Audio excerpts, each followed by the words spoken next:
Hi, my name is Angelina Pavelio, and the focus of my research paper has been non-governmental organizations through the eyes of malnutrition. My main research question for this subject has been, have non-governmental organizations actually helped better the situation of malnutrition or have helped find better methods of sustainability to these countries who are currently with this problem? The answer that I have come up with so far is that there are non-governmental organizations who have actually provided a lot of help for the situation. However, there needs to be sustainability methods shown to the people in these countries to better help themselves and find methods to help their country. I came to this conclusion after researching many articles and finding there has been a lot of statistical data showing that donations from non-governmental organizations have actually slowed down countries' economies because of donations thrown at their economy. The research question, as stated previously, is, have non-governmental organizations actually helped find a solution to malnutrition or have provided any better methods of sustainability for these countries? The ongoing discussion in my field of research is that many claim, yes, non-governmental organizations are a big factor of helping countries fight malnutrition. However, there are others who have found that by non-governmental organizations helping other countries, they have hindered economic growth and have even been destructive to these countries' cultures. Other researchers in this field believe that donating still benefits to those in need, but those in need of help could be taught better methods of sustainability so they can better learn how to improve their country and help themselves rather than relying on those donations. The significance of researching this situation is that research is important because it brings up the fact that there's evidence of other countries' economies slowing down due to donations. And if that's so, then why keep throwing money at their economies? Along with this, if there are better methods of helping the situation, why has the biggest method been donating to non-governmental organizations? However, it has been brought up that if this is the only method of trying to help, then what non-governmental organizations are the best to donate to and what are their history of helping? That way, if we know this information, we can also help them fight malnutrition and better their economies. My hypothesis throughout this research is that by understanding the main causes and effects of malnutrition, some of those being corruption, poverty, climate change, methods of development that can be created by targeting these ways and improve the situations, therefore finding effective methods for each specific problem and helping the overall goal of eliminating malnutrition. So why is this important?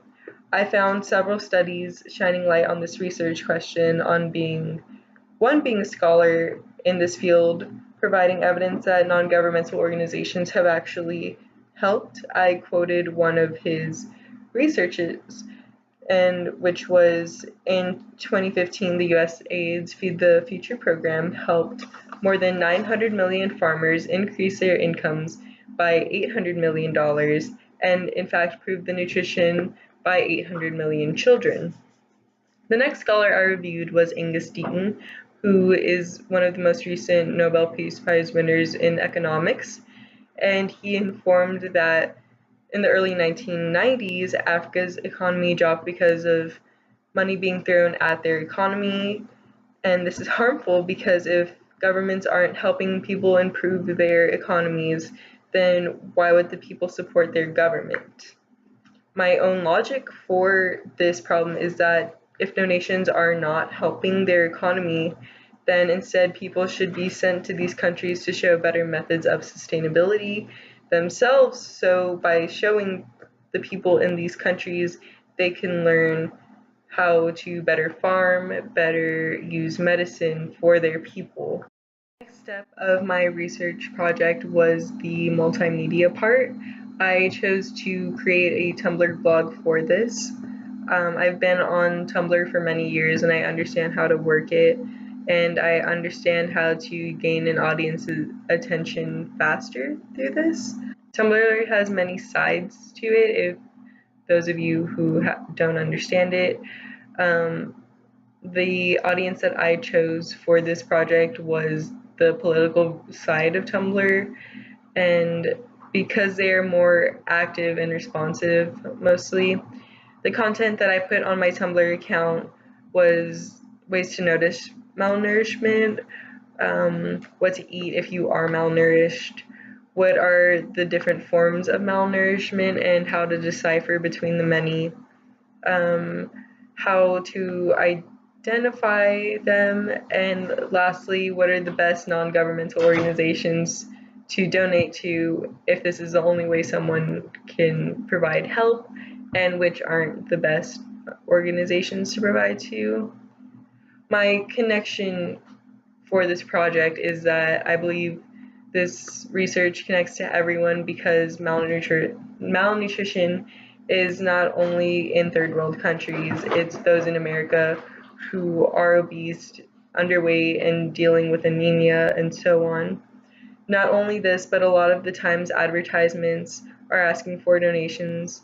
For example, on TV, you see UNICEF asking to donate to them.